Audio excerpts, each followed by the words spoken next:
Buenas tardes, buenas tardes.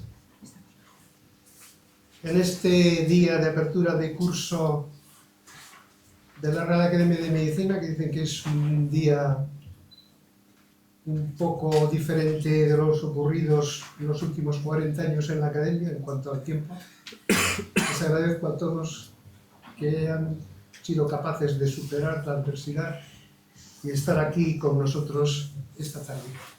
Muchísimas gracias a todos. Ilustrísimo señor conselleiro,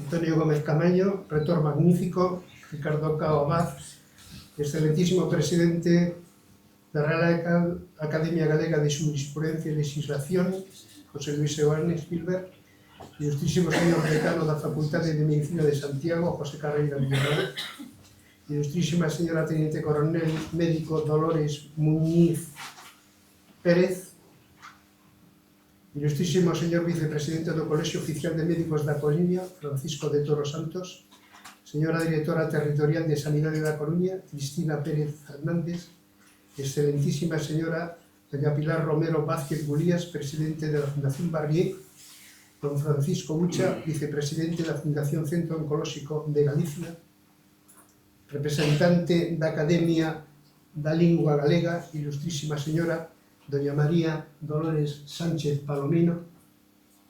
A todos eles tamén grazas por estar aquí, ilustrísimos señores académicos de número, ilustrísimos señores correspondentes, queridos compañeiros, señoras e señores.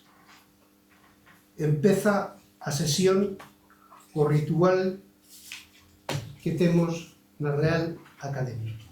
Empezará o acto ca lectura do ilustrísimo señor secretario xeral, don Alberto Xufé Stein, sobre a memoria das actividades desenvolvidas pola Academia o pasado curso. Venia, doutor Xufé, ten vostede a palabra.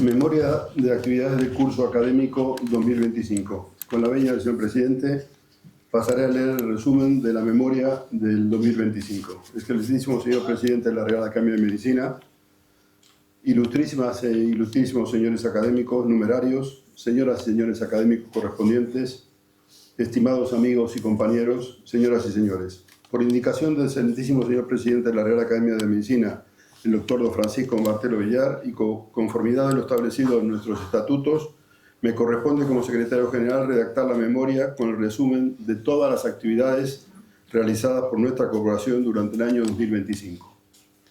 De modo esquemático, dividiré mi presentación en 13 apartados. Primero, sesiones científicas realizadas en la Real Academia de Medicina. El 24 de enero del 2025 se realizó la solemne sesión pública de inauguración del curso académico del 2025. El secretario general de la corporación leyó la perceptiva memoria que resumía las actividades de 2024.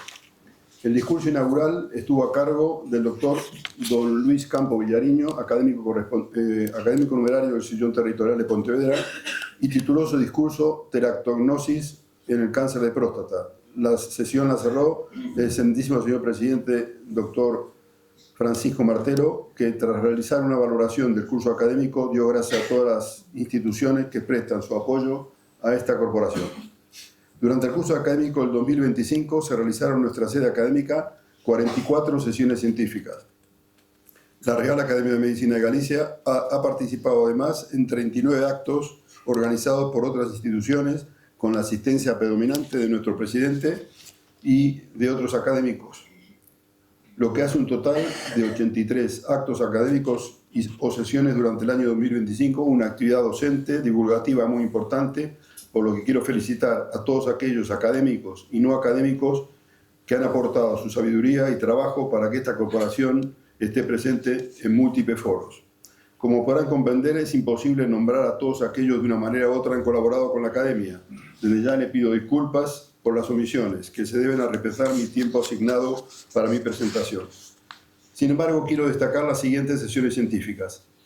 El 13 de marzo, sesión conjunta de la Real Academia de Medicina y Farmacia de Galicia, tema desarrollado, papel de los biomarcadores en el desarrollo de los medicamentos. Intervienen los doctores Francisco Martelo, Ángel Concheiro Nine, Manuel Loza García, Álvaro Rival Morel, Anxo Fernández Ferreiro y Alexis Moscoso Rial. El 28 de mayo, jornada de formación e innovación en la salud osteoarticular, patrocinada por ADESLAS. Intervienen los doctores Santiago Ruiz de Aguilar, Francisco Martelo, Benigno Pérez Martínez, Francisco de Todos Santos, Manuel Casado Díaz, José González Zabaleta, Ana Belén Fernández Cortina, Jesús Pino Mínguez, Rafael Larreaza, Miriam Sidoncha y Jorge Sobrido Ramallo. El 29 de mayo, clausura del curso de la Universidad Senior de La Coruña, el tema Educación para la Salud del Adulto Mayor. Intervienen los doctores José Luis Rodríguez Villamil Fernández y el doctor Martelo Villar.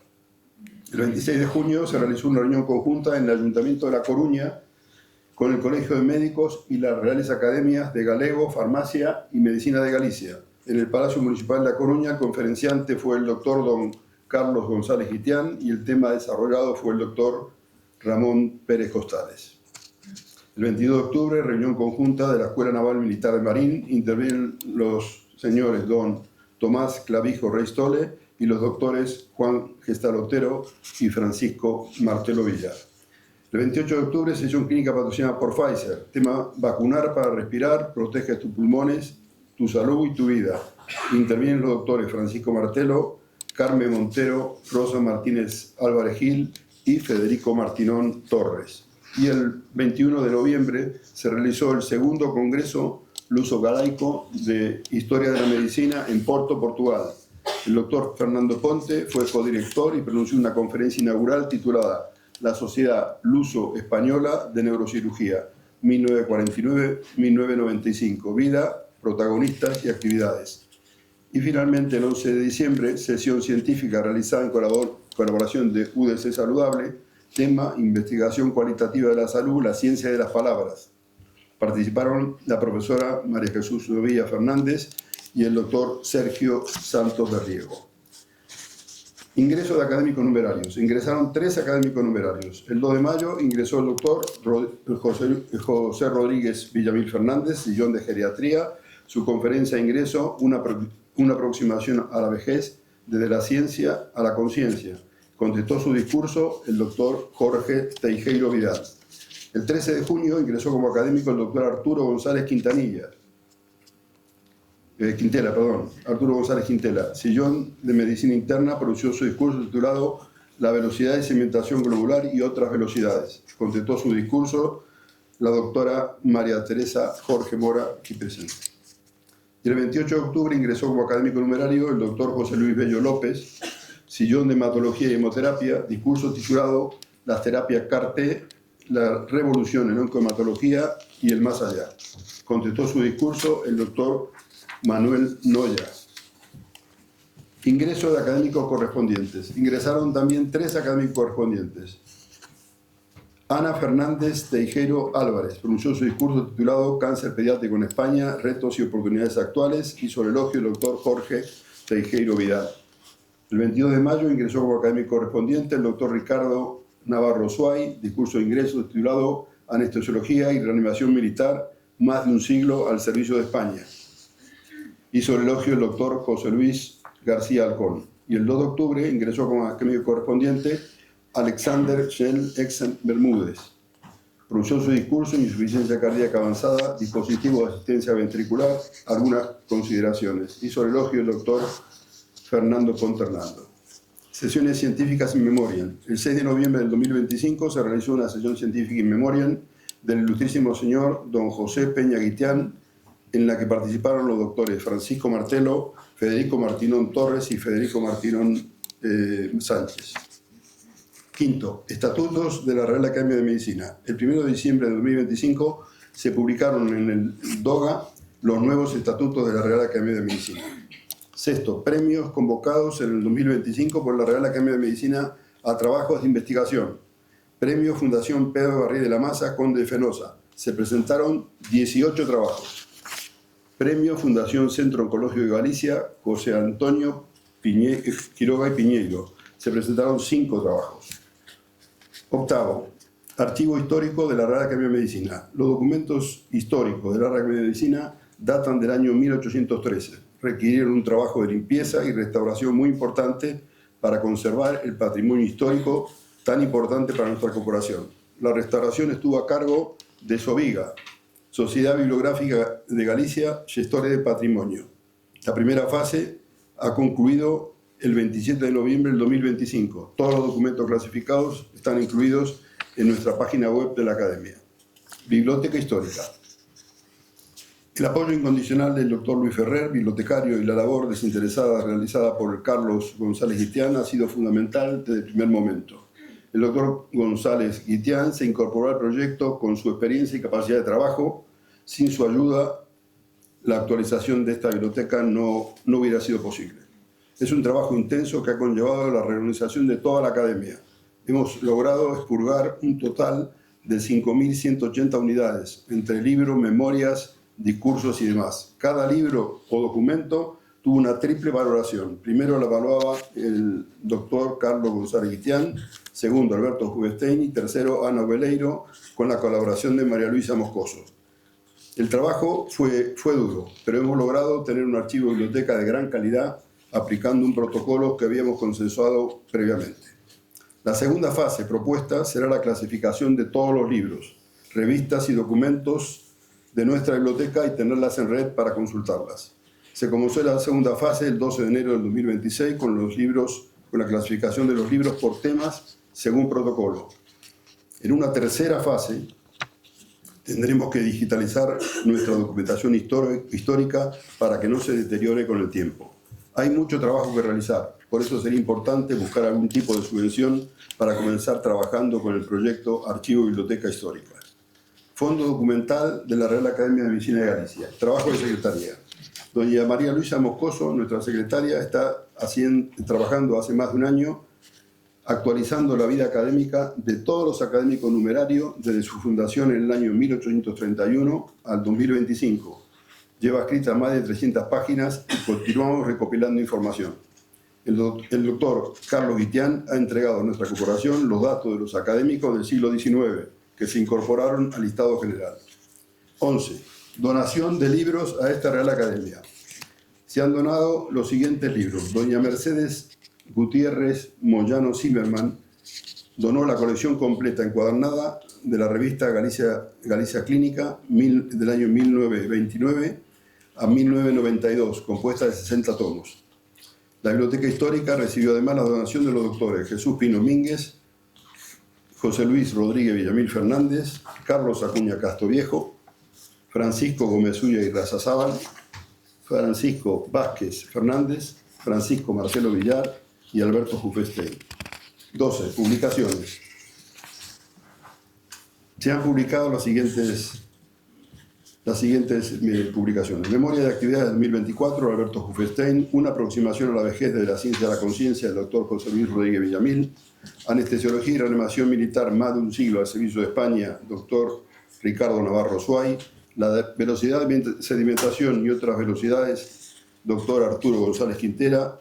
Y la terapia CAR-T, revolución en oncomatología y más allá, el doctor José Luis Bello López.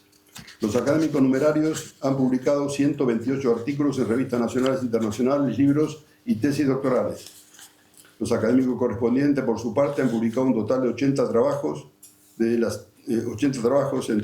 sus especialidades y libros, lo que hace un total de 208 artículos publicados. En esta memoria del 2025 se hace constar aquellos académicos numerarios y correspondientes que han enviado sus publicaciones. Académicos numerarios, doctores Francisco Martelo, Alberto Bufé, Felipe Casanueva, Álvaro Ruibal, José Luis Rodríguez Villamil, José Luis Bello, Arturo González Quintela, Benito Regueiro, Marcelino González Martín, José Antonio González Juanetey, Francisco González Gómez Ulla y Federico Martinón Torres. Y los académicos correspondientes que han enviado sus trabajos son el doctor Jorge Álvarez, Miguel Caínzos, Francisco Peña Castiñeiras, Daniel Pérez Fentes, Blanca Lafón, Ricardo Navarro, Francisco Javier Barón, Francisco Blanco García, José Manuel Cameselle, Cristóbal Colón Mejeras, Rafael Martínez Sanz, Virginia Pulul. Por otro lado, la Academia de Medicina ha publicado 29 notas de prensa, distinciones. Y con esto termino el número 13, distinciones concedidas a los académicos. Académico de honor, el doctor César Sánchez Álvarez Pedrosa recibió el premio a la carrera educativa de la Sociedad Española de Radiología Médica. Académico numerarios, el doctor Juan Jesús Gestal Otero, entrega de la medalla de Balnearios de Galicia. El doctor Felipe Casanueva, editor en chief de la revista Review Endocrine and Metabolic Disorders. Doctor Ramiro Valera Cibes, Premio San Martiño a la normalización lingüística del Ayuntamiento de la Estrada. Doctor Fernando Ponte, nombrado académico correspondiente de la Real Academia de Ciencias Veterinarias de Castilla y León. Federico Martinón Torres, Premio Nacional Best in Class al mejor servicio de enfermedades infecciosas, Complejo Hospitalario Universitario de Santiago de Compostela.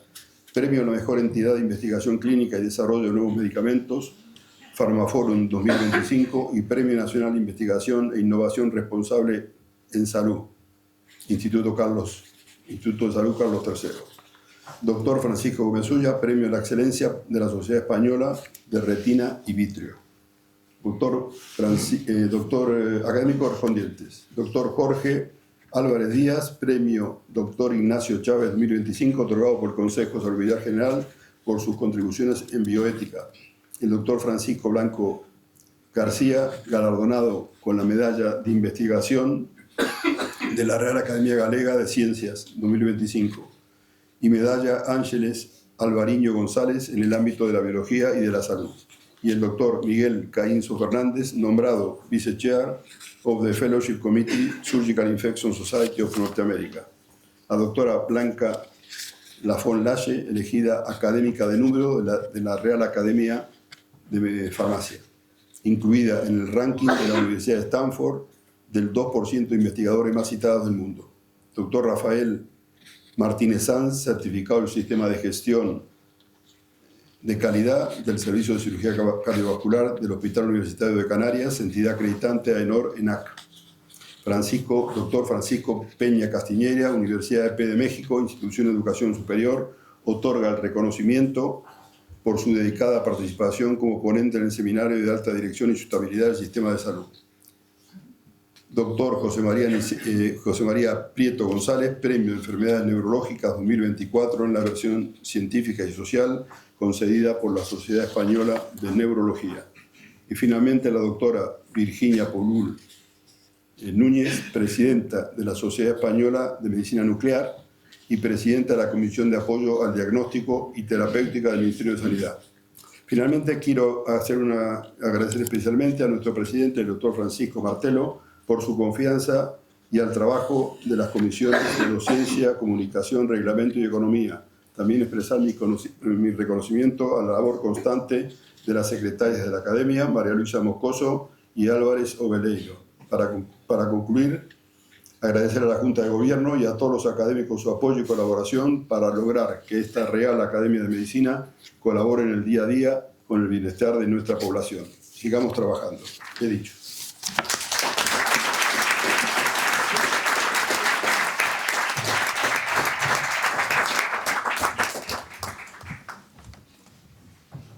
Gracias, señor secretario xeral. Que veña. Ten a palabra o ilustrísimo señor don David Suárez Quintanilla, académico numerario de odontoestomatoloxía, a que lle corresponde por quenda de escalafón pronunciar o discurso inaugural titulado Cánones actuais da estética facial, o oso alveolar, un continente por descubrir.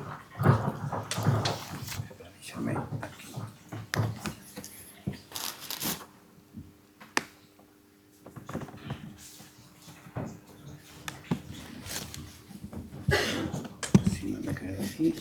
Perfecto. Tiene agua, ¿verdad? Sí.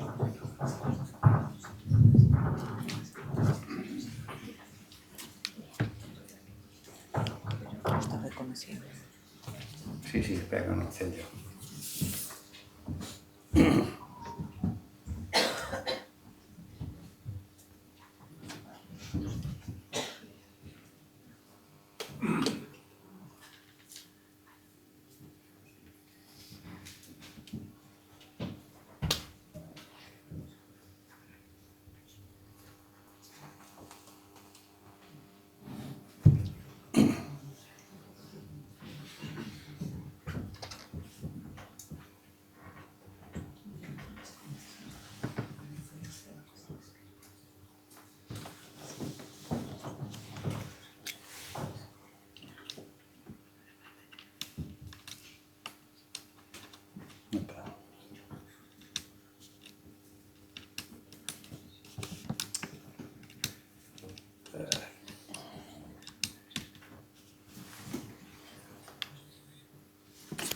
Excelentísimo señor conselleiro, excelentísimo e magnífico rector da Universidade, excelentísimas autoridades, é para mí unha honra poder falar nesta ilustre tribuna e dende a miña cadeira de odontoestomatoloxía, de ortodoncia e bioloxía dentofacial, unha especialidade indisociable da medicina.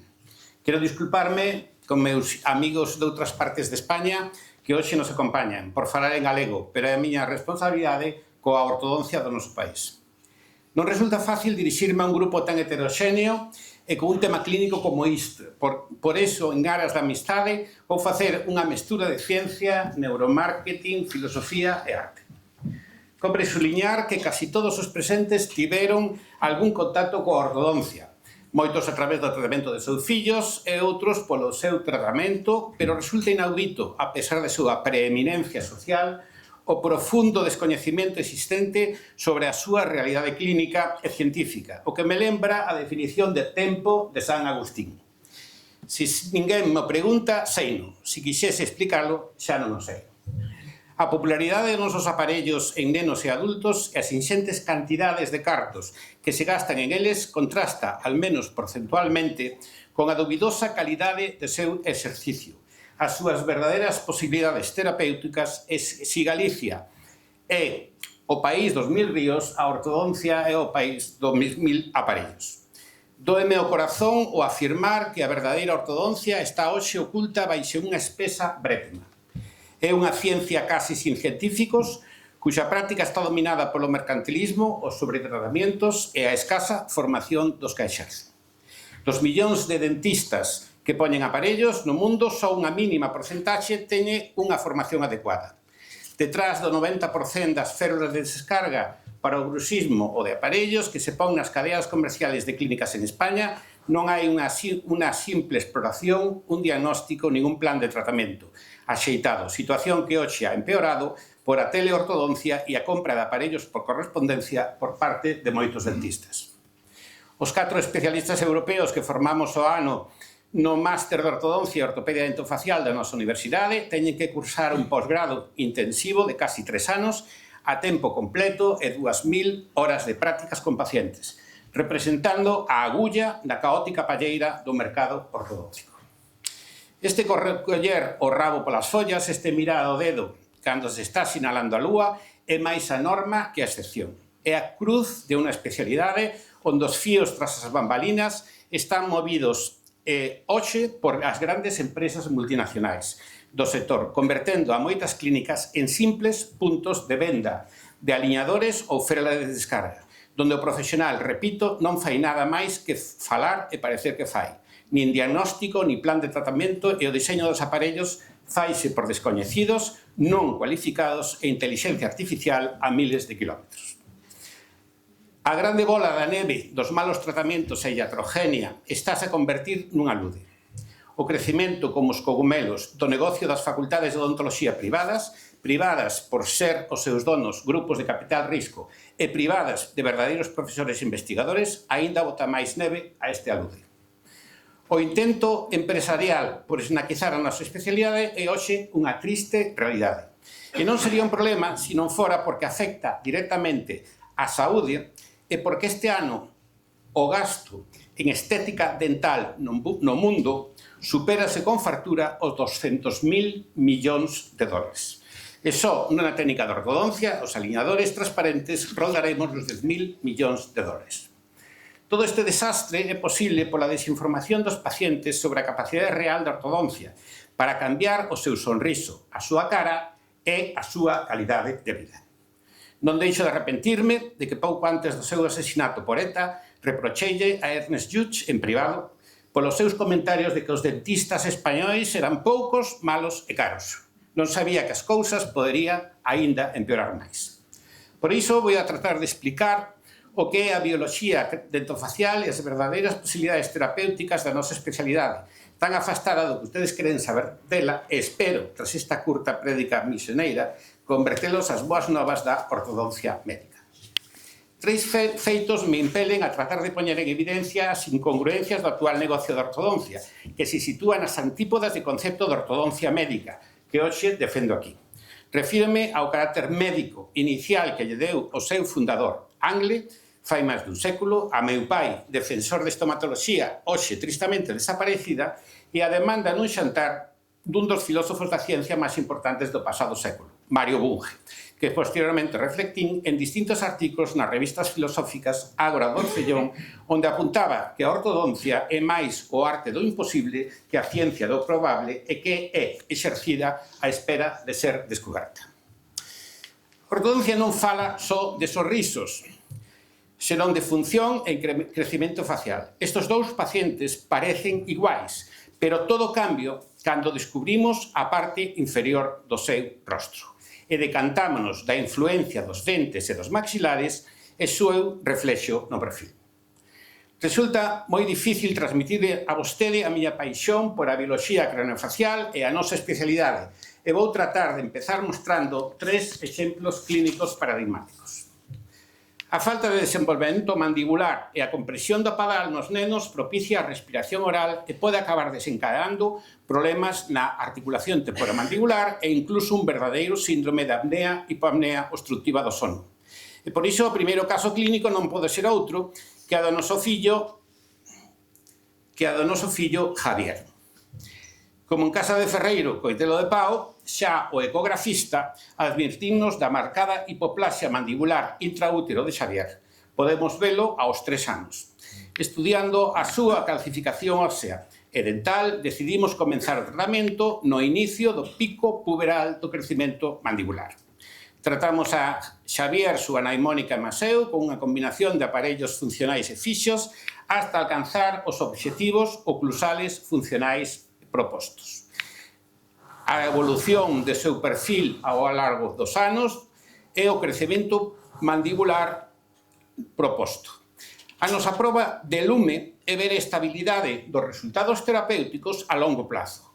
Xavier, na actualidade, con unha boa función estética. E Xavier sorrindo con seus 4 irmáns.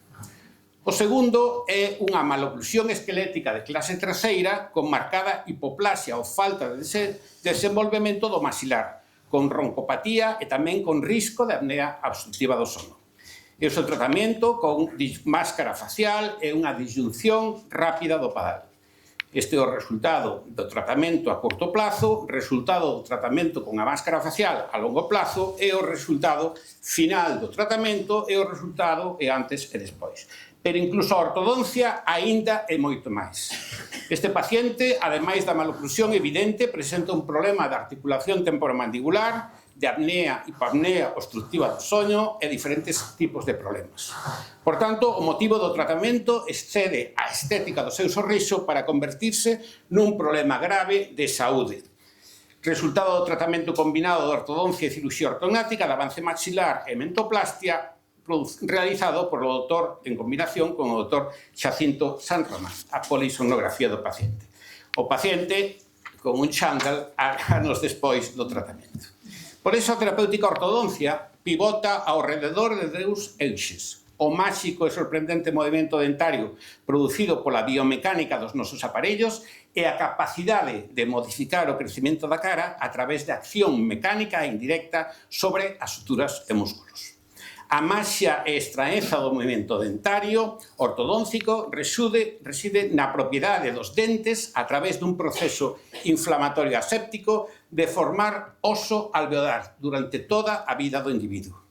Básicamente, as forzas de ortodoncia poden actuar a 3 niveis: de maneira directa sobre as coroas dentarias ou sobre as suturas maxilares e de maneira indirecta e moi ingeniosa sobre o cartílaxe condíleo e os músculos a través dun cambio de presións. Como expliquei fai un mes na Universidade de Detroit, as forzas aplicadas ás coroas dentarias transmítese ao periodonto e iniciase aquí unha fervenza de acontecimentos inflamatorios, histoquímicos, neurolóxicos e piezoeléctricos que acaban producindo a reabsorción do oso no lado de presión e hacia onde queremos mover os dentes. Osteoclastos, fibroblastos, fibras de coláxeno e mediadores inflamatorios son os verdadeiros protagonistas desta marcha. Pero a prestidigitación segue, porque noutras ocasións modificamos a posición dos dentes e os maxilares con microimplantes ortodóncicos inseridos no oso, dos que fomos pioneiros a nivel mundial. Podemos hoxe facer expansión do padal en adultos, impensable hai poucos anos. Unha das visións da universidade ha de ser converter a investigación en feitos, en cousas prácticas. E por iso desenvolvimos unha liña de microimplantes, o DSQ Orthodontic System, de gran polivadencia ortopédica, o que nos permite facer movimentos dentarios impensables fai poucos anos e cambiar as caras, incluso nos adultos, sin cirurxía, sin cortar e sin limar. É a maxia dun continente descoñecido que é o oso alveolar. Estas imaxes clínicas afórranme falar de números e datos dos nosos resultados de investigación. Non debemos de esquecer que o noso terzo facial medio é só unha gran cavidade baleira, unha gran burbulla chea de aire, resultado do laberinto neumático das fosas nasais e os paranasais frontais, etmoidales e esfenoidales. De maneira que o escurecimiento vertical fíase aos dentes e aos procesos alveolares, do mesmo xeito que ocorre coa rama e o corpo mandibular no tercio inferior do rostro. Descoñezo as especialidades médicas onde o estudo dos distintos patróns faciais sexa tan importante como na nosa especialidade e a súa relación directa con a maloclusión e a forma do rostro. Leste ben determinado pola xenética e pola epigenética, porque dos nosos pais recibimos as cartas da xenética, pero a epigenética trata de como as xogamos, de como implementamos ou eliminamos as funcións e como isto influe na metilación do ADN. Favorecer ou limitar o desenvolvemento vertical do oso alveolar e a posición da mandíbula durante o seu crecimento e cambiar a forma da cara. É evidente a heredabilidade das maloclusións, como demostra a historia familiar de Real dos Habsburgo-Borbóns. É importante destacar que a mencionada mandíbula únese un marcando componente de hipoplasia do complexo maxilo-malar, que condiciona a característica caída da punta do nariz dos Borbóns. O noso rei e a princesa Leonor, afortunadamente, herdaron a estrutura dentofacial da dinastía da reina Sofía, con predominio da clase 2 de subdivisión segunda e a mandíbula e queixo da raíña. O seu crecimiento mandibular foi favorecido pola ortodoncia, en concreto pola corrección da sobremordida e o uso de elásticos intermaxilares de clase 2, o que mellora na princesa Leonor o parecido con súa tatarabuela, a princesa Victoria Luisa de Prusia, e a afasta da maldición mandibular de los Habsburgo-Borbóns. Unha parte moi importante do máster de ortodoncia dedicámonos a estudiar o crecimiento dentofacial e a súa posible modificación ortopédica. En definitiva, por que temos o rostro que temos e como o biotipo facial condiciona todo o tratamento. A morfoloxía e posición espacial da mandíbula, a actividade do cartílago condíleo e o crecimento vertical do oso alveolar son os máximos determinantes da forma da metade inferior da faciana. Condicionan a oclusión e biomecánica mastigadora e determinan o noso tratamento e as funcións orais de fala, respiración e deglución. Non esquezamos que cando loitan o músculo e o oso, sempre gaña o primeiro. Dos luxos dos que disfrutamos na nosa facultade son unha cidade pequena, axeitada a nosa medida cunha gran universidade e a amizade. Fai anos traballamos experimentalmente no desenvolvemento vertical biomecánico do oso alveolar en Cans, gracias ao Instituto Carlos III e ao profesor Abel García. Co profesor Juan Viaño traballamos nun dos pilares da ortodoncia, a biomecánica, con simulacións matemáticas con método dos elementos finitos, e estudando a comparativa da nosa anisotrópica mandíbula, recibindo o seu departamento de matemáticas importantes premios internacionais. As enormes deformidades producidas na nosa área por hábitos deleterios sostidos, como o chupeteo do pulgar ou as enfermidades neuromusculares, fálanos da plasticidade descoñecida do oso alveolar e o predominio das función e a transducción celular na súa forma final. Unha simple compresión maxilar ou de padal desplaza os incisivos superiores cara adiante e impide o sellado dos beizos en reposo e durante o sono, de maneira que o paciente ten a boca aberta todo o tempo, cambiando a posición da lingua e a mandíbula e disminuindo a normal neumatización dos senos. Un correcto tratamento de ortodoncia o cambia todo, incluído o sonriso e o crecimiento da cara do paciente. Este paciente reflicte a gran cantidade de galegos con clase 2, ángulo goniaco aberto e crecemento vertical mandibular, secundario á compresión do padal e o clima, o que xa intuíron artistas como Sotomayor ou Asorei, produto do clima, a epixenética e da nosa complexa e variada xenética. Aquí chegamos a unha das primeiras preguntas para as que a ciencia aínda non ten resposta. Por que podemos facer a maxia da ortodoncia? Ou dito de outro xeito, por que os dentes non se caen cando tratamos de movelos? Moitas veces en contra destas forzas eruptivas fisiológicas. Dubido que a evolución estivese a pensar en como os ortodoncistas puderan mantener a súa familia, a hora de favor un fenómeno tan máxico. Polo que me inclino a pensar, e así o reflectín como un construto en distintos libros e artículos, que é produto da filoxenia. Ninguén pode dubidar da ortopedia da craneofacial cando os mayas ou a cultura de Paracas podían conseguir estas deformacións craneais somente con rudimentarios métodos compresivos. A progresiva evolución dos nosos cairos superiores permítenos amplos movimientos de lateralidade, sin resaltar de seu atávico carácter propioceptivo trixemiral. A fala foi determinante para nosa evolución e o reinado frente a outros homínidos, pero complicou funcións como a mastigación e a deglución. Coa fala e a verticalización do tubo fonatorio apareceu un aumento da dimensión vertical facial. A mandíbula afastouse do maxilar e iso unidos ás variacións da arquitectura dentofacial, unha vez que os sapiens abandonaran o África primixenia, deu lugar a un problema para a homeostasis oclusal. Nas nosas hipótesis, a evolución unha vez máis, sacouse un coello da súa inesgotable chisteira, creando un oso moi especial polo seu dinamismo e imbricaciones cos dentes. O oso alveolar, que nace, crece e desaparece coa súa erupción, presenza ou pérdida. O obxectiva foi crear un colchón amortiguador e compensatorio das discrepancias de tamaño e posicións dos maxilares. No servicio de investigación en ortodoncia estamos nun bon momento e tratamos de compatibilizar o adiós rogando, é dicir, a investigación básica con antropólogos e especialistas médicos de reconocido prestixio mundial con o mazo dando, ou sexa, desenvolvendo aparellos e técnicas clínicas con multinacionales do sector. A ilusión que temos do noso presente e futuros proxectos clínicos de investigación e de +B espero axuden a resolver o enigma deste oso alveolar. Sen dúbida, o maior beneficio da ortodoncia é a mellora da calidade de vida do paciente e a súa integración biopsicosocial. A cara e, por suposto, o sorriso é a nosa tarxeta de presentación. O sorriso é o móvil da cara e o noso primeiro punto de atención.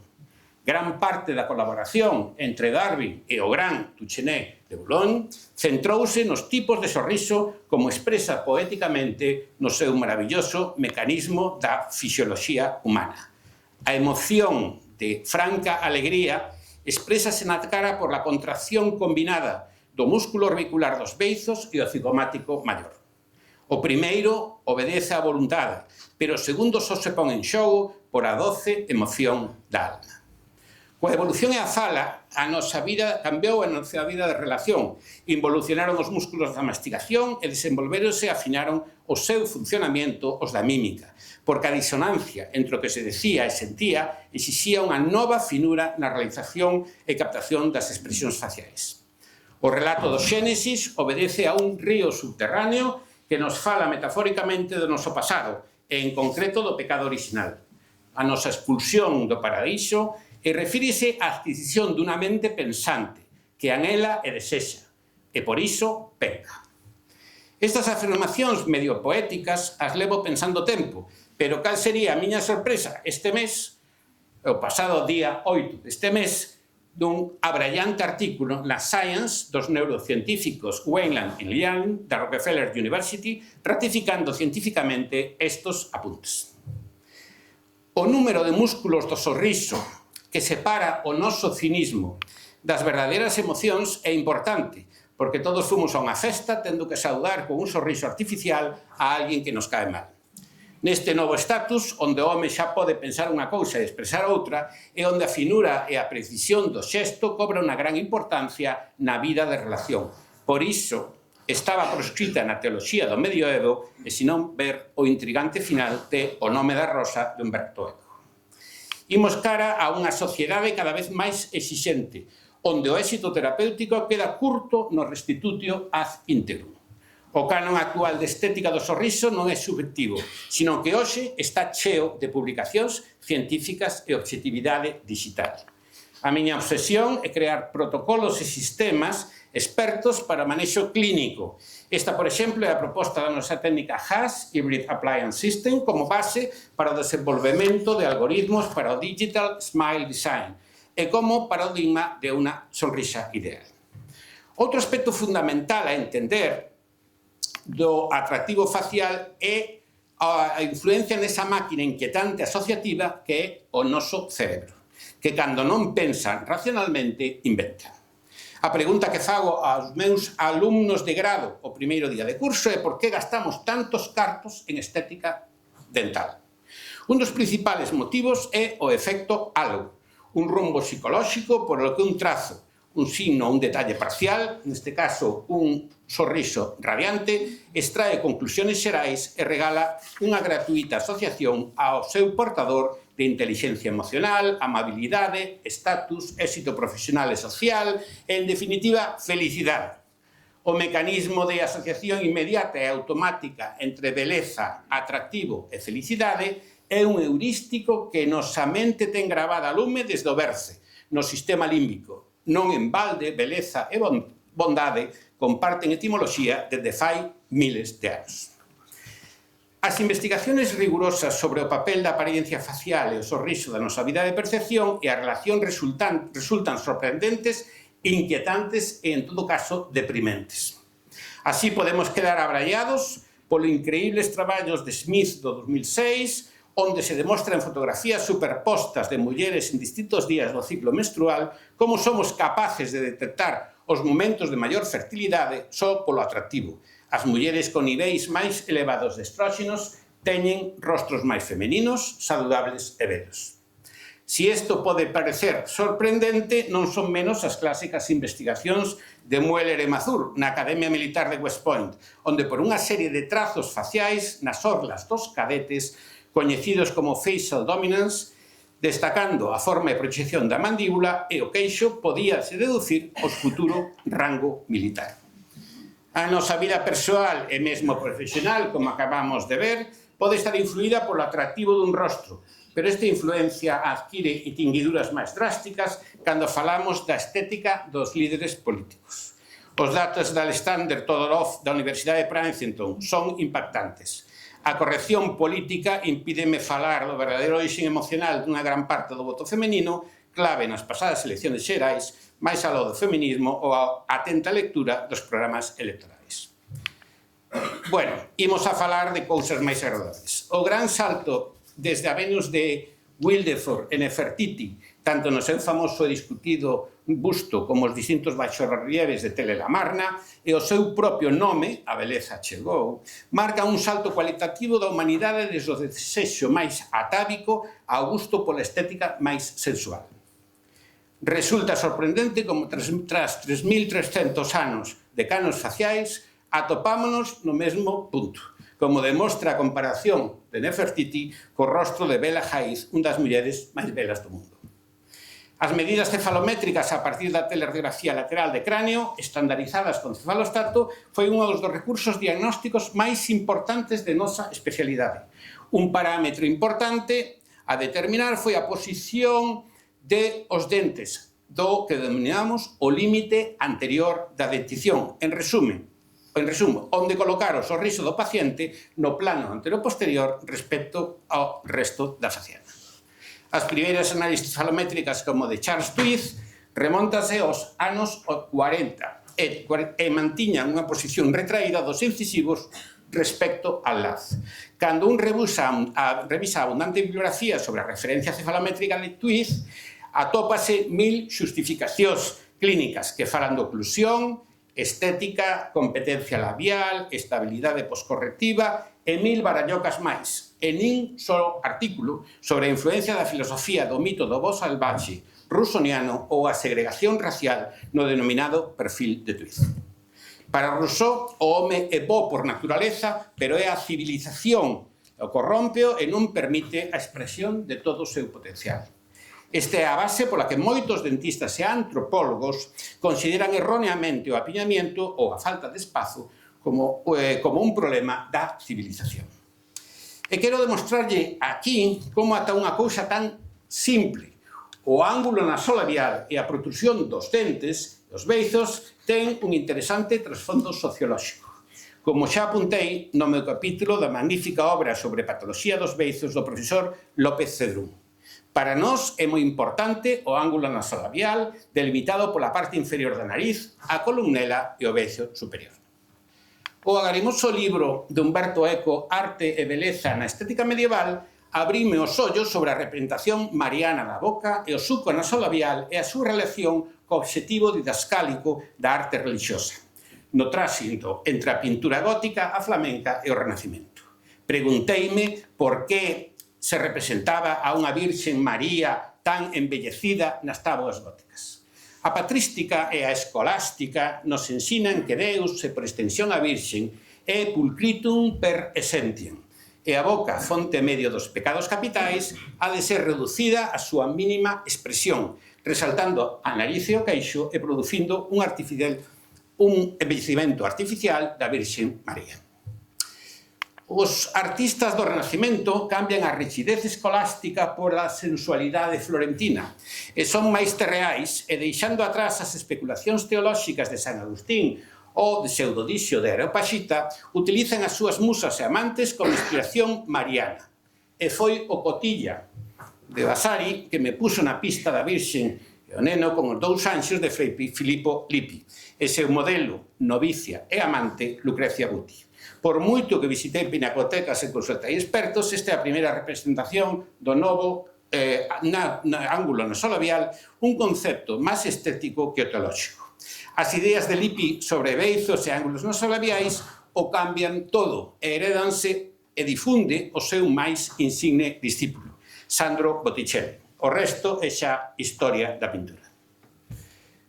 O descubrimento nos xardíns vaticanos de Belvedere do Apolo Pitio, na época do Papa guerrilleiro Xulo II, supuxo un cambio radical na estética do terzo facial inferior e por iso comparten beizos, tamaño, protrusión, arco de cupido, ángulo nasolabial, sulco mentolabial, queixo e gran parte das esculturas de pinturas de Miguel Ángel desde o David ao Xesucristo da Capela Sistina.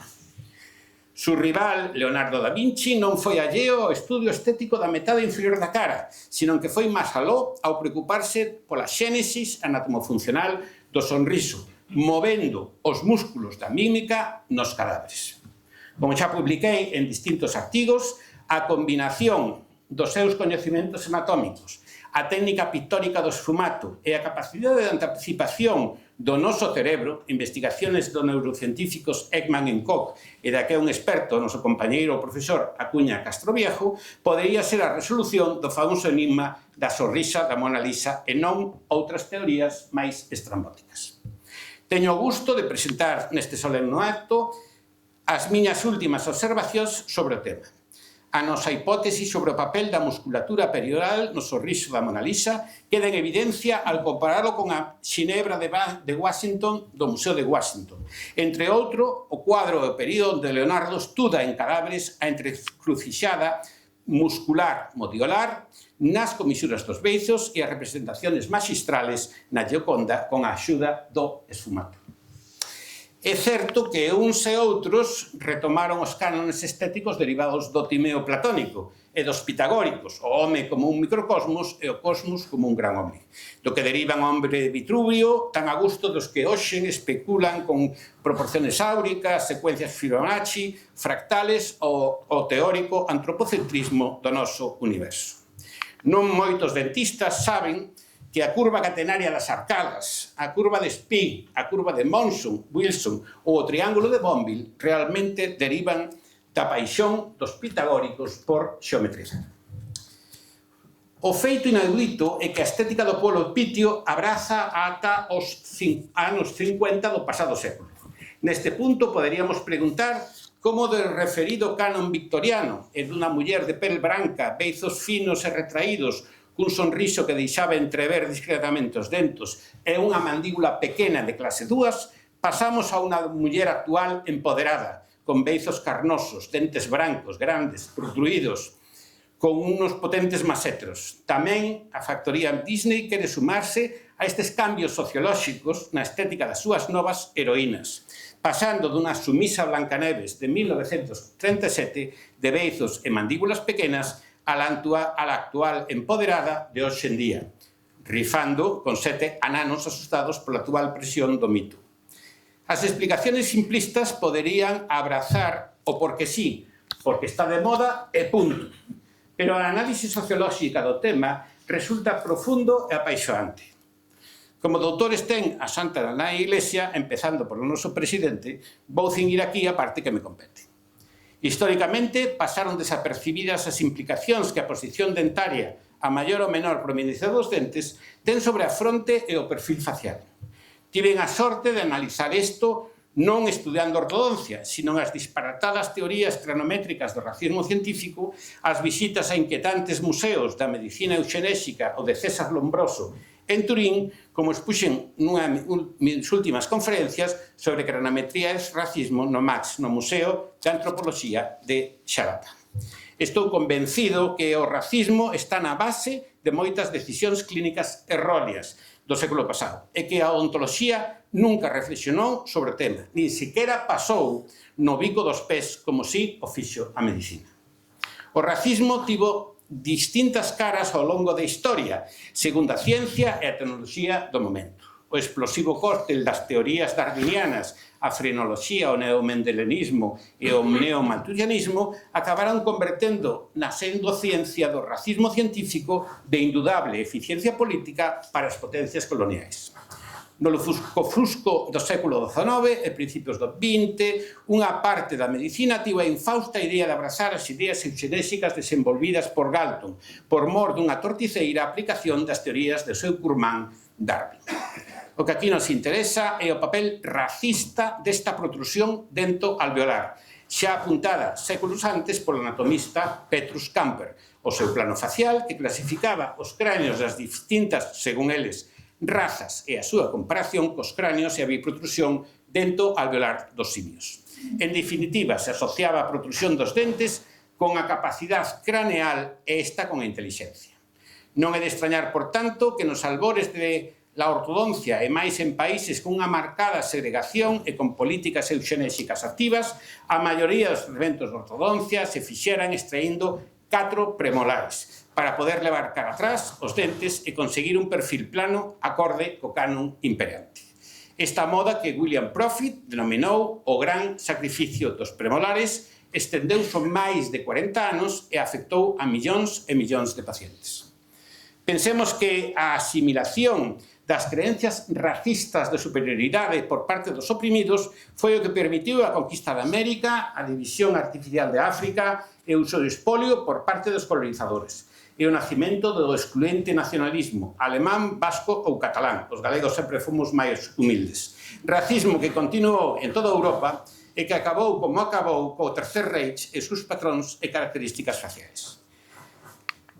Adoro o cine clásico, el estre interesante polo seu carácter idealizador da estética facial de cada época. E ratifica nosas observacións mostrando os beizos finos e retrusivos das actrices do cinema mudo e inicios del sonoro. A particular estética das mulleres fatais do cine negro, onde, como di José Luis Garci, mulleres con pasado leábanse con homes en futuro. De mirada penetrante, perfil plano, ángulo nasolabial aberto, mandíbulas retruídas de clase 2, queixos marcados e beizos finos e perfilados.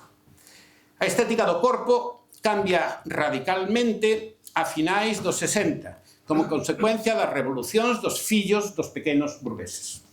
O maio do 68 parixense e a loita polos dereitos civis e contra o racismo e a mestura e a asimilación das etnias e os movimentos pacifistas e a revolución sexual e o feminismo. Cambia a cultura do corpo e a súa exhibición pública. Comeza o desexo de gustar dunha maneira diferente, con signos máis evidentes de seducir.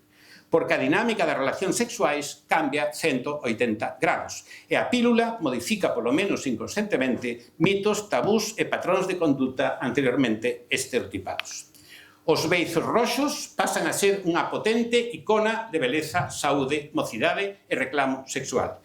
O gasto mundial en barras de beizos é superior aos 20.000 millóns de dólares anuales, moi por encima do Programa Mundial de Alimentos para erradicar a fame extrema no mundo. Aparecen iconos da nova sexualidade como Marilyn Monroe, Brigitte Bardot ou Raquel Welch, as que tanto debe, xunto a Santa Polonia, a odontoloxía. Non por casualidade, a nova protrusión dental e labial se une a prominencia e silicona de outras partes da anatomía. Non creo moito na subxetividade da beleza, e que esta resida no ollo do espectador, pero sí hai un atractivo non convencional nalgúns rostros de proporcións particulares onde poñemos en cuarentena os cánones tradicionales para rendernos a unha contracultura da singularidade que realza a personalidade e converte en musa da arte e do cinema a súa portadora. O descrédito da idea tradicional de vida eterna cambiou o inconsciente de gran parte da nosa sociedade, que se lanzou nos brazos do hiperconsumo hedonista, como se non houvese un mañán, impulsado polo gran bazar do desexo que son as redes. A loita contra o envellecemento, que na cara en outras partes da anatomía non é máis que unha loita desigual contra a gravidade, convértese nun icona do desexo. Non é sinxelo para os profesionais que xa levamos anos nisto, afíxense aos modos e maneiras dos pacientes desta nova sociedade bica, voluble, incerta, complexa e ambigua. Compre suliñar que os que gozamos ensinando neuromarketing na universidade entendemos a alta plusvalía que xera a compra emocional, sexa de un sorriso ou de un complemento de luxo, porque o paciente emocional non compra o que necesita, senón o que desexa. As redes infectaron aos mozos co desexo e apariencia co obxectivo de satisfacer a esta sociedade. Como xa reflectín nun dos meus últimos libros de ensaio, pasamos dunha escravitude infligida polos faraóns, os deuses rei, a colonización, as dictaduras, o omnipotente estado de Max Weber, a un novo tipo de escravitude autoinfligida onde é o individuo que se marca as metas erróneas inalcanzables que o acaban escravizando. Moitos cambiaron o remo da galera e o constante retumbar do tambor que marcaba o ritmo por un traballo igual de monótono. Os mozos, por culpa de telefonomol intelixente, están sempre no outro lado. O peso da pedra que Sísifo soportaba con estoica resignación nun ciclo infernal interminable parece desaparecer. Agora importa máis con que porte, elegancia e distinción leva Sísifo e cantos likes recibe pola súa titánica tarefa. Non é de extrañar o último premio Príncipe de Asturias a Byung-Han ou a actualidade das obras de Gilles Lipovetsky, co seu imperio efímero ou a era do Valeiro. O estado opresor de Engels, de Foucault ou Roberto Toretti viso suplementado pola conciencia individual de millóns de mozos que decidiron subirse ao carrusel da nova esclavitude do aparentar. Como suliñei en varios artículos, as redes favorecen o negocio da pseudociencia como a odontoloxía holística ou homeopática, o que cuestiona cimentos na que ha de basarse esta Real Academia como defensora da ética médica. Chegados a este punto, quero compartir un pequeno secreto, o porqué de miña pasión polo estudo do oso alveolar. Tiven a fortuna e o atrevemento hai anos de felicitar en México a Gabriel García Márquez na consulta dos López Velarde en compañía do poeta Ernesto Cardenal, a quen coñecera no Congreso de Escritores Comunistas na Habana, por a súa aguda intuición sobre un das visitas dos xitanos ao máxico Macondo. De modo que todo el mundo se fue a la carpa y mediante el pago de 1 centavo vieron a un Melquiades juvenil, repuesto, desarrugado, con una dentadura nueva y radiante. Quienes recordaban sus encías destruidas por el escorbuto, sus mejillas flácidas y sus labios marchitos, se estremecieron de pavor ante aquella prueba terminante de los poderes sobrenaturales del gitano. El pavor se convirtió en pánico cuando Melquíades se sacó los dientes, intactos, engastados en las encías, y se los mostró al público por un instante que volvió a ser el mismo hombre decrépito de los años anteriores. Y se los puso otra vez y sonrió de nuevo con un dominio pleno de su juventud restaurada. O importante para a cara de Melquíades non eran as coroas dos seus dentes, senón a resina que trataba de encher o espazo entre o seu maxilar e a súa mandíbula. En definitivo, unha enorme cantidad de resina que trataba de sustituir o oso alveolar perdido, o que producía un cambio drástico na súa posición mandibular e seu perfil engurrado. O realismo máxico de García Márquez sitúase nas antípodas da visión que hoxe ten do mundo a xeración Z. Un mundo cheo de TikTok e Instagram, de tecnoloxía digital, de realidade virtual e de inteligencia artificial, e que agora culpa a nosa xeración de todos os seus males. Entendo o seu desacougo que debería de tratar de copiar da nosa, non somente desacougo por problemas como a vivenda e as futuras pensións. Unha xeración que debería de tratar de copiar da nosa non somente o valor da nosa bandeira para comprender a idea da defensa dunha España unida, xusta e solidaria, senón o respeto e agradecimento cara a seus mestres. Porque se hoxe estou aquí é gracias a eles, que me ensinaron cousas, pero fundamentalmente modos de pensar, ser ou estar. Nosa vida se resume en recibir e pasar o testigo do exemplo tentando mellorar a vida da seguinte xeración.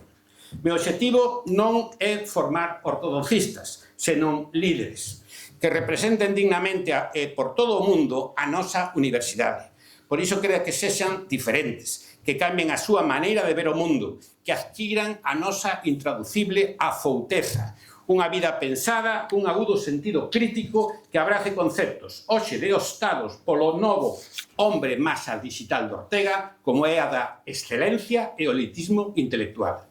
Porque disto trata a universidade e esta ilustre academia.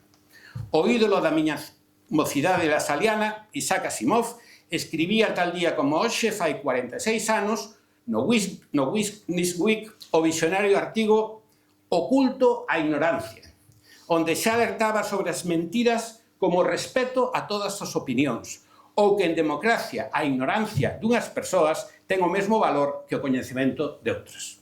Darío Villanueva e Humberto Eco nos falan de como as redes sociais deronlle o dereito para falar a lexións de parvos, que antes falaban só nas cascas, na parroquia ou na súa casa. E agora teñen o mesmo dereito a falar, por exemplo, de medicina que calquer ilustre compañeiro desta Real Academia de Medicina. É a invasión dos baballóns. E Eco refírese a etimoloxía da palabra parvo ou baballón como débil e sen sostén. E son peligrosos porque mesmo para saber que non se sabe hai que ter un pouco de coñecemento. Non axudemos a disolver a autoridade do saber confundido a democracia do conhecimento con a demagóxica democracia das opinións. Pido aos meus alumnos que loiten contra o falso igualitarismo, que nos tratan de impoñer os ignorantes, os mugalláns e os estrafalarios, con seus acrónimos, bandeiras e fanáticas consignas, de que todas as voces, modos de vida e opinión valen o mesmo. Cando o coñecemento e a ignorancia equípanse, Perdemos a brúxula para navegar polo mundo e nos volvemos vulnerables á manipulación, á mentira e á seducción das respostas fáciles. Gústame nesta academia resonen hoxe as palabras de Castelao. Fuxide sempre dos parvos, porque poden roubaros algo da vosa razón e transmitiros a súa parvada. A tecnoloxía digital e a comunicación virtual representa o gran avance da nosa especialidade. Pero sempre hai un pero. No seu magnífico discurso de ingreso, o noso compañeiro Arturo González Quintela comparaba o tempo clínico co tecnolóxico para criticar a presión do tempo sobre o médico e a medicina acelerada. A vértixe, dicía, é un certo xeito o prezo do progreso. Debemos de recorrer aos gregos. Temos que dar preferencia ao kairos, o máis pausado tempo clínico, o da escoita e o diálogo co paciente, fronte a cronos, o dos sistemas expertos, algoritmos e a medicina computerizada. O kairos representa a necesidade de pausar, de atopar o momento perfecto para a intervención, o diagnóstico ou a escoita. E o tempo da empatía, da inteligencia emocional e da conexión profunda co paciente. Debemos de aprender a refuxiarnos na importancia do inútil. En libros como Elogio de la lenteza, de Lamberto Manfredi, que reivindica a inscripción nos Salón dos 500 de Florencia, Festina Lente. Apresurarvos con lentitude. Debuxados nos frescos de Giorgio Vasari sobre un sapo concho que leva sobre a súa caparazón unha enorme vela hinchada polo vento. Necesitamos máis tempo co paciente real, non o virtual. Máis lentitude, máis espazo para observar e pensar. As grandes compañías de ortodoncia de aliñadores que nos acaban destruindo buscan a rapidez do hiperconsumo, a desnaturalización do trato con o paciente, a través do móvil e a consulta virtual. Buscan destruir a maxia do noso prestixio para igualarnos por abaixo. Quero reiterar miña pasión por unha ortodoncia médica máis aló da estética e a cosmética, con 1000 posibilidades terapéuticas que axudou a nosos fillos para ter unhas correctas funcións orais para masticar con eficiencia, sen dor, sin molestias ou ruídos articulares. Hoxe pola mañán remataron as xornadas transdisciplinares de Medicina Dental do Sono, organizado por noso Servicio de Investigación en Ortodoncia con ilustres e especialistas internacionais. Otorrinos, neumólogos, ciruxanos maxilofaciales. Este próximo ano esperamos incrementar a nosa participación en este e outros campos no prestixioso grupo de investigación Oral Science Research Group, liderado por a profesora e directora de departamento Inmaculada Tomás. Na nosa facultade temos a fortuna do bo compañerismo e que a nosa especialidade é ben comprendida, aceptada e valorada por todos os especialistas médicos do Sergas, empezando polo Servicio de Cirugía Maxilofacial, unha colaboración hospitalaria desinteresada que xa había comenzado con compañeiros como Jesús Pino e Varela Cibes. Sempre procurei exercer a miña especialidade coa ética que me ensinou meu pai e a él seu pai, aquela que permita a nenos e adultos sorrir abertamente e con confianza, que sexa unha parte crucial do tratamento de todos aqueles pacientes afectos de verdadeiras enfermidades ou con necesidades especiais, síndromes ou malformacións. Os servicios de pacientes con necesidades especiais creados por el profesor Pedro Diz son os mellores de España e unha referente internacional. Quero agora concluir expresar o meu agradecimento aos alumnos e compañeiros de odontoloxía da Universidade de Santiago de Compostela, unha facultade excelente, situada entre as 150 mellores do mundo e a segunda de España, despois da Complutense de Madrid, que está en medios e orzamentos a anos luz de nós. Non son meus compañeiros, son amigos, insignes clínicos, investigadores e profesores, e excelentes persoas, senón que axudan a autofinanciación do noso centro e da USC coas clínicas de posgrado e servicios de investigación como o noso. Todo un exemplo a seguir nunha época onde todo o mundo, e nada máis chegar, non para de reclamar dereitos e subvencións e poucos falan de vocación e obrigacións. Síntome moi orgulloso de pertenecer a este grupo ao que tanto debo.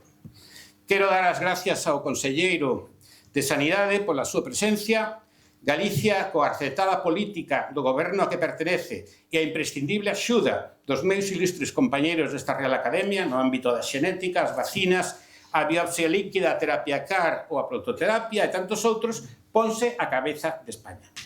O conselleiro sabe que gran parte das novas prestacións da carteira común de servicios de saúde bucodental do Sistema Nacional de Saúde de 2024 non van a poder ser postas en prácticas na maioría de territorios do Estado, quedando gran parte en papel mollado.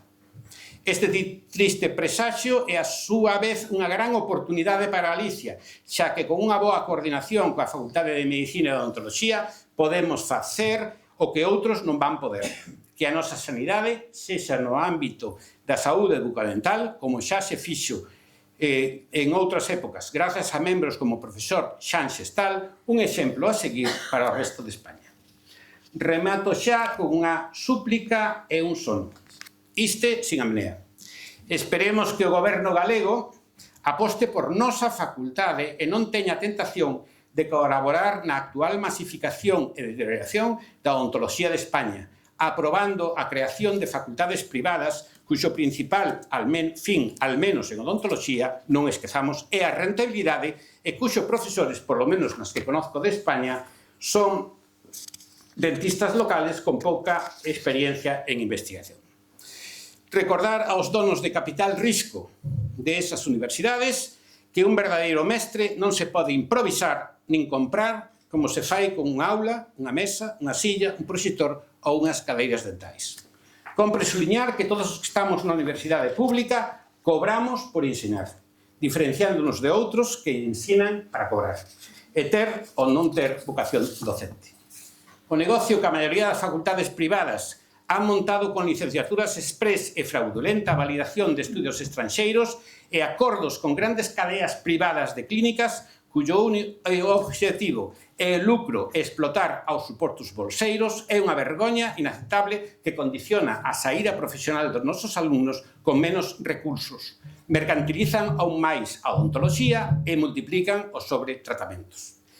O desbocado negocio das facultades de odontoloxía privadas é o principal responsable da masificación actual da profesión, nutrindo de mano de obra barata as principais cadenas comerciales de clínicas do país.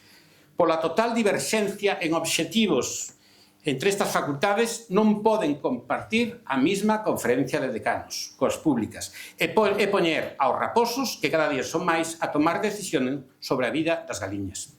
Fagamos as cousas con sentidiño. Superada a pequena liorta de descentralización de medicina, cun bo acordo, o futuro da odontoloxía da USC é, según a miña estricta opinión, debería pasar por abrir a Universidade da Coruña e Vigo, aproveitando sus excelentes profesionais e creando dúas clínicas extramurais nesas cidades, tanto para a formación de grado como de posgrado e investigación. Temos as bimbias e os recursos para facer unha gran facultade de odontoloxía pública, galega, descentralizada e autofinanciada, que sexa referente indiscutible para o tratamento odontolóxico dos galegos e polo de atracción formativa para profesionais de todo o mundo. Espero, descúlpeme polo tempo roubado a este solene acto e as miñas incorreccións políticas, froita da miña pasión e tendencia a exercer de tábano socrático da odontoloxía. Quero finalizar agradecendo á Universidade e ao equipo de canal dirixido polo noso compañeiro Julián Álvarez e a María Jesús Mora polos esforzos e investimentos públicos captados para o centro e animar a Xunta e o Goberno a incrementar unha colaboración con unha facultade que prestixia internacionalmente a Universidade de Santiago e a Galicia e que está ao servicio de vostede e de todos os galegos. Dixen. Gracias.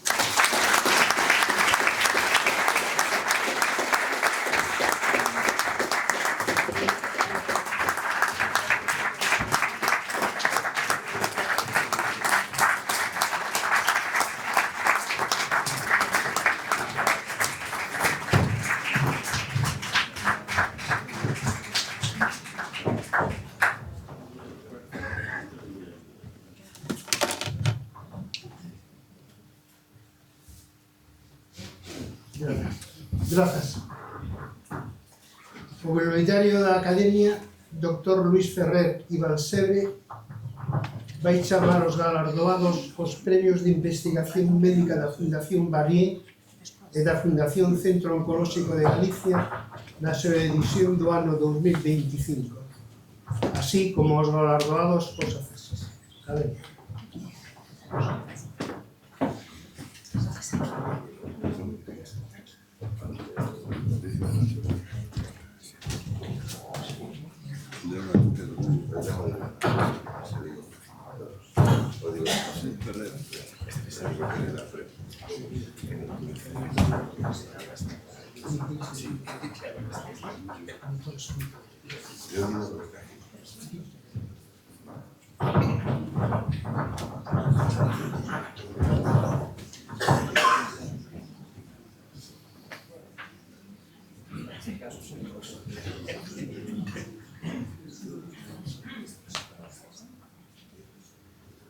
Buenas tardes.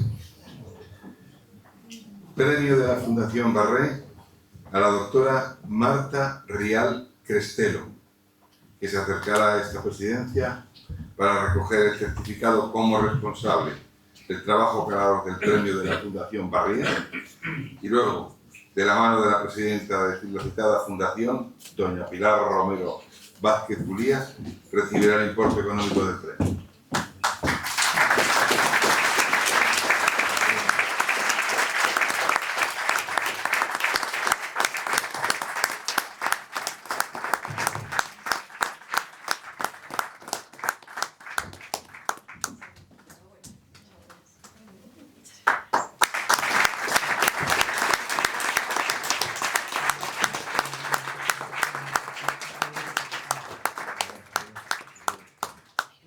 Un momento.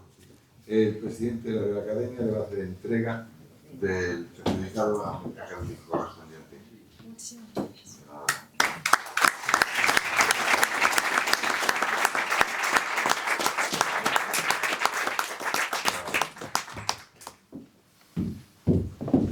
Premio de la Fundación Centro Oncológico de Galicia José Antonio Quiroga y Piñeiro. Se ruega al doctor don Pedro Medina Vico, galardonado con el premio Fundación Centro Oncológico de Galicia, recoja en la mesa presidencial el correspondiente certificado acreditativo.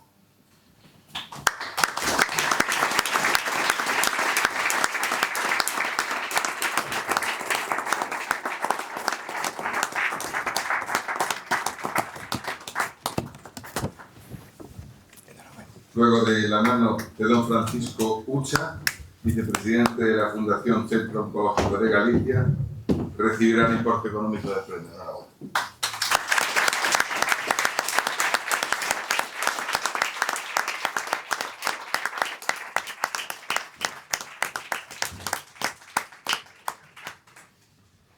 Procedemos a la entrega de los accesits con los que fueron galardonados sendos trabajos presentados a los premios de la Fundación Barrié y a la Fundación Centro Oncológico de Galicia. Don Manuel Taboada, por el premio Barrié. Don Sergio Cinta Sanjurjo, por el premio Barrié. Y doña Clara Ruiz Ponte, por el premio Centro Oncológico de Galicia.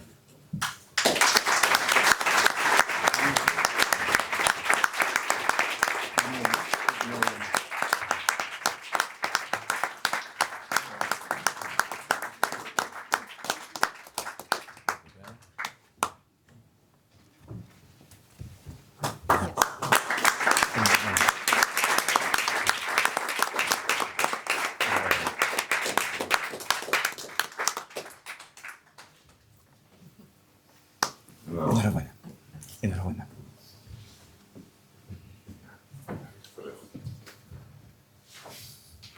Podéis sentaros.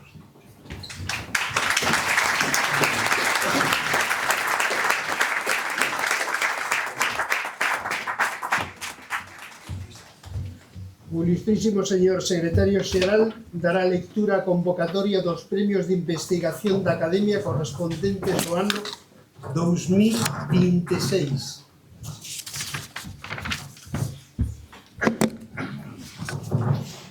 La Real Academia de Medicina de Galicia convoca para este año 2026 los siguientes premios. Premio de la Fundación Barrié, excelentísimo señor Pedro Barrié de la Maza al mejor trabajo en ciencia médica de aplicación clínica, publicado en una revista internacional recogida en el Journal of Citation Report desde el 1 de enero del 2024 al 31 de diciembre del 2025. El premio tendrá un nombramiento de académico correspondiente y una dotación económica de 10.000 euros.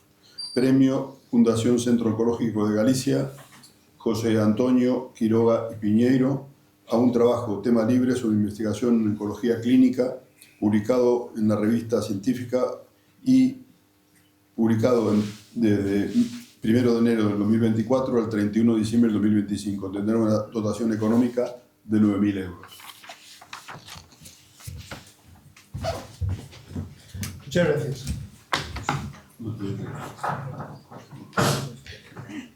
Tenemos a fortuna de tener entre nós aquí hoxe o Conselleiro de Sanidade, don Antonio Gómez Camaño, a quen teño o prazer de deixarlle a palabra para que nos diga cales son as perspectivas que ten na mente despois de tanto traballo do día a día hoxe. Estou seguro que nos fará un resumen aquilatado a circunstancia. Moitas gracias, Dr. Gómez Camaño. Bueno, autoridades, académicos, académicas, compañeras, compañeiros, amigas, amigos, moi boa noite e moitas gracias pola vosa presencia hoxe aquí. En primeiro lugar, disculpar a ausencia do presidente da Xunta, don Alfonso Rueda Valenzuela, por razones da senda non pode estar hoxe aquí con vosotros, pero bueno, en calquer caso, en nombre da Xunta de Galicia e a Consellería de Sanidade, moitas gracias pola invitación a esta sesión inaugural do curso académico da Real Academia no ano 2026.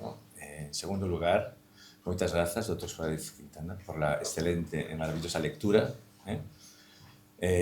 impregnada dese espírito crítico, unha lectura que trasciende a odontoloxía para meterse en campos tan apasionantes como a antropoloxía, a socioloxía, a economía e tamén a política. Ora estou na política, pero a mí encántame o políticamente correcto. Por eso, pues, moitas gracias por ese toque especial, ¿no? Parabéns a los premiados no día de hoxe, premio da Fundación Barrier, a Marta Rial, un innovador, elegante tamén traballo centrado en unha ratio de cerebro-placenta como un marcador precodo que pode ser a detección das alteraciones no feto. Premio Fundación Centro Oncolóxico de Galicia, a Pedro Medina, tamén con un traballo moi interesante, centrado no linfoma difuso de células B, utilizan modelos murinos para traballar en este tipo de tumor e tamén, por supuesto, los galardonados con los accesis de esos premios, Manuel Taboada, Sergio Ciencia e tamén Clara Ruiz Ponte. Un minuto para comentar nada máis que o compromiso, reafirmar o compromiso da Consellería de Sanidade con a Medicina Galega e con a Real Academia de Medicina, un compromiso que creo que é especialmente relevante, ou así debe serlo, en estes momentos tan difíciles e tan complicados para a nosa profesión. Esta é a Casa da Medicina, aquí se ven a aprender e a enseñar medicina, a facer medicina, non un sitio para facer política, pero como conselleiro de Sanidade, pero sobre todo como médico, creo que teño a obriga de solicitar ao responsable, neste caso, ao Ministerio de Sanidade, que ten que sentarse a falar con os médicos para conseguir un marco que permita aos médicos defender, debatir e negociar sus dereitos e tamén os seus deberes, que son dereitos e deberes de médicos. E aí ten que estar os médicos sentados. E por último, unha lembranza especial a todos os médicos e médicas galegos que mañana van a presentarse ao examen MIR, un examen que vai condicionar o seu futuro. Moita sorte a todos elos, sin ninguna dúbida son o futuro desta Real Academia. E nada máis, moitas gracias pola vosa atención.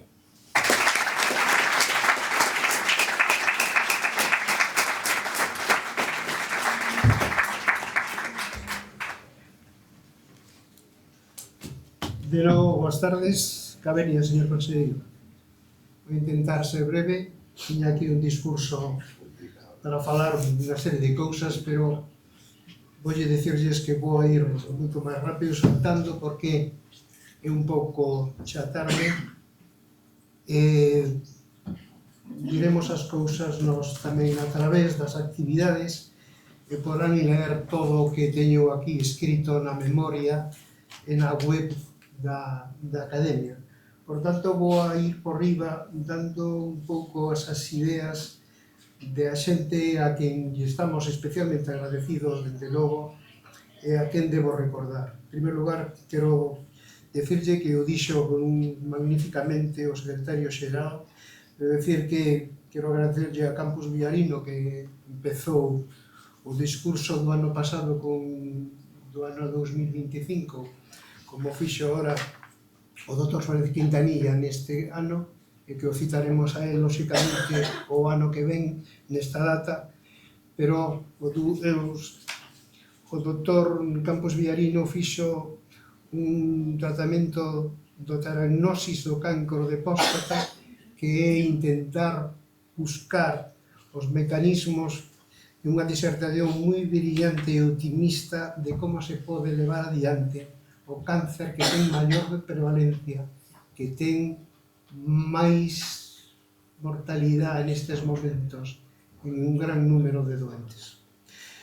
Despois, nos recordos e nos agradecementos, non podía deixar de empezar por falar, lóxicamente, ca Consellería de Sanidade, que xa veis que estamos adscritas a ela desde as autonomías. Moitas gracias, señor conselleiro. E, desde logo, tamén ao Concello da Coruña, que é o noso máximo valedor. Depois do que se dixo aquí, tamén quero agradecer eu, unha vez máis, os premios anuais da Real Academia a través da Fundación Barrié, que leva medio século estimulando a investigación e o saber médico a través do seu premio. Moitas gracias, presidenta. E a Fundación Quiroga Piñeiro, Centro Oncolóxico de Galicia, polo seu apoio á formación clínica tumoral que permite unha maior asistencia aos pacientes. Moitas gracias, Francisco. Ambos consinten permanente compromiso ca ciencia médica. Tamén gratitude a Pfizer polo seu compromiso coa sesión anual da posta a día da infección respiratoria. E os nosos parabéns tamén, iso sí que non o podo deixar, os que recibiron os premios desta institución hoxe. Parabéns a Marta Rial Castelo, do Grupo de Medicina Fetal e Perinatal Facultativa Especialista en Obstetricia e Xinecoloxía do Hospital Álvaro Cunqueiro, da área sanitaria de Vigo, polo seu premio. E tamén por o título de académico correspondente que leva a institución. Daqui darémoslle un pouco de en conta iso, e xa volvémola e buscarémola para que nos axude en este seu territorio. Moitas gracias. Os nosos parabéns tamén ao Centro, lóxicamente, de Medicina Materno-Fetal e Neonatal do Hospital Clínic e do Hospital San Xoán de Déu de Barcelona, de onde usted dirixiu o estudio multicéntrico premiado. Tamén a eles, noso parabéns. Disculpen que me dirija en castellano para felicitar al doctor Pedro Medina Vico, profesor de la Universidad de Granada y responsable del grupo de investigación CTS 993 del GENIO por el premio Fundación Centro Oncológico de Galicia. Es el reconocimiento, además, a una integridad multidisciplinar como GENIO, capaz de integrar la investigación básica y aplicada, impulsando avances significativos en el campo de la genómica y de la oncología personalizada. Estará encantado el profesor Torcuato Labella, granadino, académico numerario de esta institución y que realizó en Compostela su brillante carrera como otorrinolaringólogo y que hoy no puede estar entre nosotros. Camino inverso, y lo quiero citar aquí, realizó el doctor Alejandro Otero, paisano mío de Redondela, en Pontevedra. Accedió a la cátedra de obstetricia en la Facultad de Medicina de Granada el año 1914, a los 25 años, y llegó a rector de su universidad el año 1932. Gran impulsor de la asistencia sanitaria, tenía las ideas muy claras sobre la medicina el presente y el futuro, estaba dotado de un gran espíritu renovador. Y estoy seguro, muy seguro, que estaría muy orgulloso de ustedes. Quiero citar también a los primeros asignantes de los premios: Manuel Taboada Muñiz, a Sergio Cinza y a Clara María Ruiz, que pasaron ahora para aquí, para tenerlos presentes con todos los demás que fueron premiados.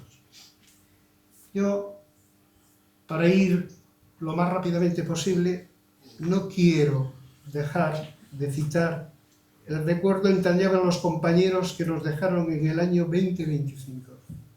Al doctor Peña Guitián, académico emérito, a los académicos de honra, los doctores Manuel Elkin Patarroyo Murillo y Aniceto Charro García, y los académicos correspondientes, doctores Carmen Blas Orbán, Miguel Carrero López y Francisco Barreiro Morandeira. Todos e cada un deles deixaron un exemplo dunha diferente maneira de como fusionar ciencia e humanidade. No outro extremo da festiva celebración, gozamos da recepción dos académicos numerarios, ilustrísimos señores, don José Luis Rodríguez Villamil Fernández, don Arturo González Quintela e don José Bello López.